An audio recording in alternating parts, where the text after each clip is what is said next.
Hey, I'm Maxi. I'm a third-year chippies apprentice. I'm 21 and I reached out to TIACS last year when my dad died and I was struggling the most. So yeah, August 2021, my dad died. It was sudden, tragic, and there was a lot of drama that happened afterwards, and I was really cut up, but I held together for the first like 3-4 months pretty well, and then after that I just turned into a train wreck, and then yeah, Mum reminded me of TIACS, and so I decided, you know what, we'll give it a go. What's the worst that can happen? And yeah, it's been the best thing I ever did. Yeah, no, I never had any experience with like any sort of like mental health assistance at all, like no counseling, no nothing. So this was like a fully new area for me.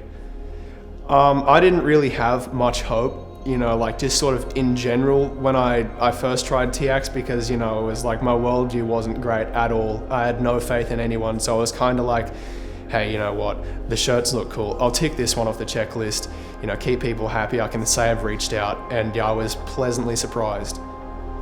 Well, you build a rapport with your counsellor too, and I was impressed because I forget stuff and he actually remembered things about me that I forgot I said.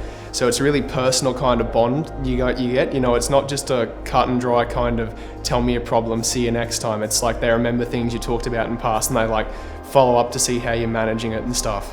What I learned about counselling is that it's better to reach out before you're struggling too much, because once you're in too deep, it can be really hard to like reach out for help. People actually told me before I realized I needed to go to counseling. I had like all the people I care about and who care about me in my life come and say, hey bro, you need to do something. It's great that it's on the phone, because, you're not locked into a room, and it is, if you get into emotion, you can just hang up.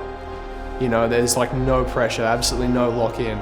So at any time, if you're uncomfortable, you can just peace out, and then that's it. But yeah, I never had that problem. They're really free speaking, open. Yeah, so when I was going into my first session, I was angry. That was one of the things that I was struggling with, is one of the stages of grief. So I was like irrationally angry. I'm not an angry guy, but like I was mad for no reason. I was numb on top of that. So if I would be like hot-tempered or feeling nothing, and life just didn't really feel, it's not that I didn't want to die, but I didn't want to be there.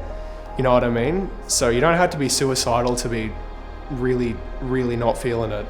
So yeah, I just didn't really want to do it. And so I just needed some motivation to sort of pick myself back up and continue on. I was sort of a bit worried. I'm like, it's phone counseling, how good can it be? And I actually was really surprised. It was really professional and, really, really well done. Yeah, I was actually kind of glad too, because I didn't have to show me ugly mug. Like, that was the one thing I didn't want to like be face to face, especially like when I started crying, man. Like, I did not want to see somebody else see me do that on the phone, bro. You can put the phone on mute, nobody has to know. Especially like if you're an introvert, it's just like when you don't want to be around people at your best, at your worst, it's like a no-go.